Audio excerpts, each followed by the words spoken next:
Bonjour peuple de la Terre. Aujourd'hui, je vais vous expliquer les vraies raisons de la prohibition du cannabis. En fait, le cannabis, c'est la fleur de la plante de chanvre.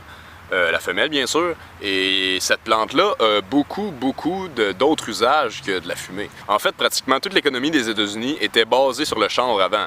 Jusqu'en 1800, on pouvait payer nos taxes en chanvre, et il y a même une époque que c'était illégal de ne pas en faire pousser. Et ce qui est arrivé, c'est qu'au début des années 30, les États-Unis ont inventé le mot marijuana. Ils ont dit que c'était une drogue dangereuse qui venait du Mexique. Ils ont fait plein de films de propagande, du monde qui fume des joints, qui se tire par les fenêtres et qui tue du monde. Tout ça pour rendre la plante diabolique. Ils disaient à la fin des films, dites-le à vos enfants, ne pas toucher cette plante. Dans le fond, en même temps d'arrêter la prohibition de l'alcool, ben ça a été un prétexte pour rendre la plante illégale. Non seulement le pot comme on le connaît si bien, mais la plante de chanvre qui servait à tout. En fait, oui, le pot c'est dangereux, mais pas pour nous, pour l'industrie. Ça a permis le monopole de l'industrie pétrolière, l'industrie forestière, les pharmaceutiques, les textiles qui demandent des pesticides et autres, et ainsi de suite. Mais je sais pas si vous vous rendez compte, mais c'est déjà énorme. Juste le côté environnemental, s'il y avait encore du chanvre qui poussait partout, on aurait quasiment rien de ça, le réchauffement de la planète n'existerait pas. Ça a la capacité d'aider la couche d'ozone à se refermer. Et entre autres, ça absorbe les radiations. Et ça serait vraiment utile d'en planter parce qu'en ce moment, la planète est de plus en plus radioactive. Il y a 300 tonnes d'eau radioactive par jour qui se déversent dans le Pacifique depuis 2011, depuis l'incident de Fukushima.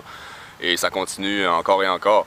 Ça fait longtemps que c'est rendu ici et partout, dans notre eau, dans notre bouffe, partout. Donc, de planter du chanvre, et du tournesol et d'autres plantes aussi, mais entre autres, le chanvre, ça a la capacité d'absorber les radiations, donc qu'est-ce qu'on attend? Aussi, une tonne de chanvre absorbe 1,63 tonnes de CO2, soit 4 fois plus que les arbres. Quand on regarde l'histoire, ça fait environ 75 ans qu'on détruit la planète au rythme auquel on le fait, et ça fait environ 75 ans qu'on a rendu le chanvre illégal. C'est directement relié. Mais vous allez vous dire, ben là, si ça provient tant que ça à tous nos besoins, pourquoi qu'ils l'ont rendu illégal? Ben parce que ça pousse partout. C'est une ressource illimitée qui pousse à chaque année, partout sur la planète, donc tu peux pas avoir de monopole dessus.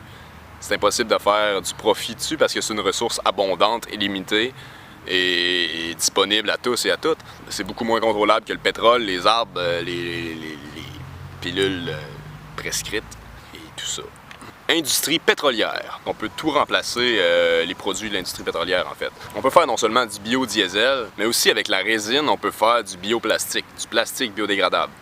Ça, c'est quand même quelque chose, là. Je veux dire, on pourrait prendre une bouteille de plastique, de chanvre biodégradable, la mettre dans le compost, elle se dégrade. Pas d'île de plastique. Pétrole, ça rapporte plus. Un des modèles d'Henry Ford de 1941, le modèle T, il était construit en résine de chanvre, il était 10 fois plus solide que l'acier et il roulait au biodiesel de chanvre. C'est ça, c'était un char fait en plante, là, puis qu'il allait super bien. Puis, vous imaginez comment le gaz coûterait rien. Il y en avait partout, puis il y en avait encore partout. Donc, pourquoi est-ce qu'on fait encore la guerre pour le pétrole et pourquoi est-ce qu'on se bat encore pour pas qu'il y ait de pipelines sur notre territoire? Oui, on sait que ces trucs-là existent, mais il faut arrêter d'espérer que ces changements-là arrivent dans le système parce qu'on sait que jamais ils voudront cesser leur profit et qu'ils vont les passer à tout prix, les pipelines. Donc je pense que la meilleure façon, c'est d'en planter nous-mêmes et de se redonner cette fonctionnalité-là que le chanvre a, de vraiment prouver aux compagnies pétrolières qu'on n'a pas besoin de pétrole. Mais aussi de le montrer au peuple, comment se sortir de la pétrolière et de leur montrer que des alternatives existent et qu'on n'est pas obligé d'accepter ces merdes détruiseurs d'environnement et d'eau et d'humanité et de vie. En tout cas, j'aime pas trop le pétrole. On va rentrer dans un autre sujet, là, mais tant qu'à planter du chanvre partout, on peut planter aussi de la bouffe. Puis là, on n'aurait plus besoin pantoute d'exportation à l'autre bout du monde pour notre bouffe. Puis pas de trouble, là, les fruits exotiques dans une serre solaire passive, on peut faire pousser n'importe quoi, n'importe quelle variété. Industrie forestière. En 1916, le gouvernement américain a prédit que d'ici les années 40, tout le papier viendrait du chanvre et il n'y aurait plus aucune nécessité de couper des arbres. Les études du gouvernement rapportent qu'un acre de chanvre égale 4,1 acres d'arbres. C'est quand même fou, là. Donc t'as pas besoin de couper l'oxygène de la planète. Et non seulement ça, mais c'est annuel. Donc, ça repousse à chaque année. On peut faire du papier. La Constitution des États-Unis a été écrite sur du papier de chanvre. Le procédé de fabrication du papier de chanvre demande pas de blanchiment au chlore, ce qui produit de la dioxine, et demande de 75% à 85% moins d'acide sulfureux. Le papier de chanvre peut être recyclé de 7 à 8 fois, comparé à 3 fois pour le papier de bois. L'utilisation de la pulpe de chanvre pourrait nous permettre de mettre fin à la déforestation de nos pays, tout en produisant un meilleur papier pour environ la moitié du prix que le papier de pulpe de bois. Les moulins à papier existants n'auraient besoin que de conversions mineures pour passer de la pulpe de bois à la pulpe de chanvre. J'étais au Saguenay il y a quelques mois et j'avais envie de me procurer une machine à papier justement et de faire une culture de chanvre et vendre mon papier au cégep de Jonquière. Ça, je pense que ça aurait été une réponse directe à Jean Tremblay qui dit que les écologistes et Greenpeace c'est des malades puis qui nous volent nos jobs. Là. Ça aurait été vraiment une réponse direct parce que j'aurais pu redonner de l'emploi aux gens qui ont perdu leur emploi quand les machines à papier de Kinogami ont fermé. Ben, je l'ai pas fait parce que j'ai d'autres projets finalement, mais je veux dire, faites-le, tu sais. Je veux dire, s'il y a une industrie qui a du futur, c'est ça, là. C'est le chanvre, peu importe dans quel sujet, là, je suis juste au papier, tu sais. En fait aussi, c'est un matériel de construction incroyable, tu peux faire des maisons entières en chanvre. Une maison en chanvre va être 7 fois plus solide que le béton tout en pesant la moitié. C'est aussi 3 fois plus élastique, donc même les tremblements de terre peuvent pas le craquer. Et plus les années passent, plus ça solidifie.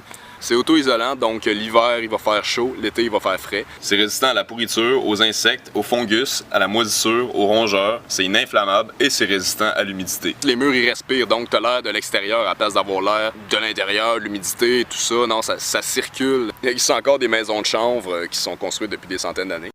Industrie pharmaceutique. Et oui, Cannabis sativa est l'une des plantes qui a le plus de propriétés médicinales. Dans cette charte-là, on voit toutes les fonctions que la plante a. Les cannabinoïdes, ça a des fonctions antipsychotiques, antiépileptiques, neuroprotectifs, anti-cancer, antibactériennes, antidiabétiques, un stimulant des os, anti-inflammatoire. Sinon, le THC, tétrahydrocannabinoïde, c'est aussi anti-anorectique, stimulant des os et antiépileptique. Et ça, je peux confirmer aussi antiépileptique. J'ai un de mes amis qui faisait des crises d'épilepsie presque tous les jours avant et depuis le jour où il a commencé à fumer du pot, il n'en a plus jamais refait.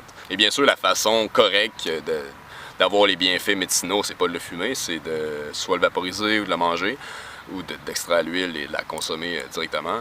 Il doit y avoir d'autres façons, mais je les connais pas toutes. Ça peut quand même faire la job, tu sais, de le fumer. C'est juste que c'est ce qui est moins bon pour nous, c'est ce qui fait le plus de côté psychoactif, mais aussi qui fait le plus de dommages. Et avant, c'était possible d'acheter un petit flacon de cannabis sativa à la pharmacie. Et ça a été enlevé avec la prohibition. Ah là là! Textile. Contrairement au coton qui demande énormément de pesticides et qui fait énormément d'argent à Monsanto avec son fameux Roundup, le chanvre ne demande aucune pesticide parce que devinez quoi? Ben, c'est ça la fonction première du cannabis, de la fleur femelle.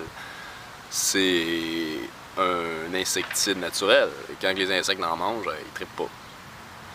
Nous, on trippe parce qu'on est plus gros. Je crois que la plupart des bateaux qui ont traversé l'océan Atlantique pour venir à la conquête de l'Amérique avaient des toiles faites en chanvre. Et en fait, c'est que c'est la fibre la plus polyvalente au monde. Donc, tu peux vraiment absolument tout faire avec ça. Tu peux faire des cordes non seulement, ils sont très solides. J'en ai même une preuve avec moi. C'est que ça, petite corde de chanvre. Toute belle. Un attébase de chanvre. Demandez-moi pas pourquoi qu'on utilise encore du pétrole pour faire des cordes. Mais en fait, vous savez pourquoi. Calice, ça n'a pas d'allure. Mais aussi, c'est ça, c'est le matériau, la fibre la plus polyvalente. Donc, tu peux faire des vêtements, des chandails, et ce qui est magique, c'est que, en fait, il rapetissera jamais au lavage. Il va toujours garder sa forme toute sa vie, et sa durée de vie va être vraiment très, très, très longue. Et ce qui est magique, c'est qu'à chaque fois que tu le laves, il va devenir plus doux. C'est aussi une autre des raisons pourquoi on n'a pas de linge de chanvre, parce que les compagnies de vêtements, ils feraient plus de profit pendant tout. Profit. Planète. Tantôt, quand je disais que le chanvre peut remplacer absolument tous les produits de l'industrie pétrolière, ben, un de leurs produits, c'est les fourrures synthétiques. Mais on peut faire de la fourrure synthétique de chanvre. Nutrition. La graine de chanvre est la protéine la plus complète, en fait. Elle est riche en vitamine E et contient un ratio parfait d'oméga 3 et d'oméga 6 pour l'être humain, soit de 1 pour 3. En ce moment, tout le monde a un déficit de 3, un overdose de 6. Ben, ce que ça fait, c'est que ça fait tout plein de problèmes digestifs. Ça fait de l'inflammation, ça fait des problèmes dans tout le système digestif, en fait. Donc, une fois qu'on réussit à équilibrer notre niveau, ben, quand on mange des graines ou de l'huile de chanvre, on garde un équilibre. On peut aussi faire de la farine de chanvre. Et l'huile permet aussi de diminuer le risque cardiovasculaire. C'est vraiment la meilleure nourriture pour l'être humain et c'est fucking bon. Et genre, tu peux faire du lait de chanvre, là, c'est malade. Le nombre de lait de chanvre que tu peux faire avec, ça va coûter moins cher que du lait de vache. pas mal meilleur pour toi, pas mal, puis pas mal meilleur pour la planète, puis pas mal meilleur pour tout, là, pas mal tout, là. Cosmétiques! On peut aussi faire des cosmétiques avec l'huile, non seulement elle a beaucoup de propriétés anti-inflammatoires, hydratantes. En fait, c'est légal d'en faire pousser au Canada depuis 98, dans ces coins-là, je pense. C'est légal, mais il faut un permis de Santé Canada, et il y en a 200 dans tout le Canada, il y en a comme 2-3 au Québec, je pense. Là. Fait que c'est vraiment difficile à avoir. Et c'est eux qui fournissent les graines et sont contrôlés pour faire sûr qu'il n'y ait pas de THC. Alors que justement, c'est l'insecticide naturel et qu'il n'y a aucune raison qui nous empêche de faire pousser ça. Parce qu'on s'entend que même si l'usage récréatif est illégal, c'est comme s'il était légal. Là. Pas bien dur à trouver. Comme Gandhi disait, la désobéissance civile est un devoir sacré quand l'État devient sans loi et corrompu. Selon moi, on n'a pas à attendre que le gouvernement nous donne le droit. On doit le faire le plus rapidement possible, et ça partout dans le monde, et sinon c'est courir à notre perte. Et de nous interdire de faire ça, c'est de nous refuser d'essayer de sortir de la pétrolière et de cette destruction-là et de nous sauver nous-mêmes. Quand on regarde l'histoire, ça fait environ 75 ans qu'on détruit la planète au rythme auquel on le fait, et ça fait environ 75 ans qu'on a rendu le chanvre illégal.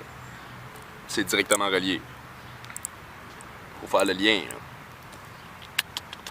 Il y a des connexions qui se font. On se demande s'il faut qu'on change nos recettes sans ferme laitière. Du lait d'amande ou de chanvre, des couvertes qui datent pas d'hier. C'est pour ça que tu démonises le chanvre étant donné tout ce qu'il peut faire comme remplacer toute l'industrie pétrolière et forestière. Mais pourquoi tu me mentis, illégal mais biodégradable? C'est vrai que les projets d'Henry Ford seraient beaucoup moins contrôlables et que tes produits du pétrole sont pas mal plus rentables que plantes qui poussent n'importe où. Disponibles et abordables, oublie le virage énergétique en bâche en transport ferroviaire. J'avoue, mais gassique c'est pas l'argument pour qu'on adhère à ton planning politique d'oléoduc sécuritaire. Le versement nécessaire pour des versements de salaire! Donc, en conclusion, le choix est assez simple. Soit on continue de se laisser appauvrir et de laisser le profit aux grosses multinationales, de détruire la planète et d'arriver à notre fin, ou on arrête le profit et le monopole et on se redonne le pouvoir en plantant du chanvre partout. C'est vraiment une des plus grosses façons de réinvestir dans notre durabilité, de rétablir un équilibre avec la nature et tout ça, c'est vraiment... le chanvre est un des plus gros joueurs là-dedans. Donc faites un choix, profit, planète, pétrole ou pote, destruction ou préservation, donc plante tout. Retour aux sources, pouvoir au peuple, vote for nobody. Free yourself to free the world. Notre révolution tant attendue est arrivée. Et elle est verte.